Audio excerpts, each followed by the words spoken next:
Moving down now, we've got our phone. Adding a phone to the vehicle is really, really simple. Now the process is going to be roughly the same whether you've got an Android phone or if you've got an iPhone.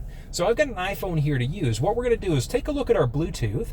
We're just going to make sure that our Bluetooth is on, and then we're just going to hit Add Phone. Search for your vehicle on your device and select it once it is found. Okay, so as you can see here, Lincoln Nautilus has now shown up. So we're just going to press that button there. Confirm that the pin displayed on sync matches the pin displayed on your device. And it is. So 890-820, and that matches. So we're going to say yes and pair.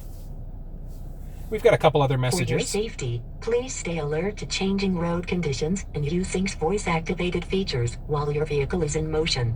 All right, so a few other things are going to show up now. Do we want to allow contacts and favorites? Absolutely. And we're connected, so nice and simple there.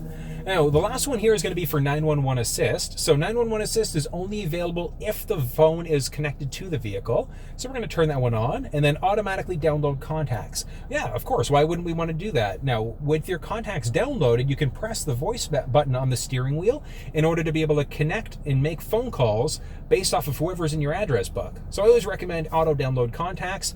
And as you can see, we've got my recent calls, contacts, my phone list, everything is here. Now, one of the neat things, now that my phone's connected, we've got the ability to use some apps. So depending on the phone that you've got, certain apps can be mirrored directly onto the screen here.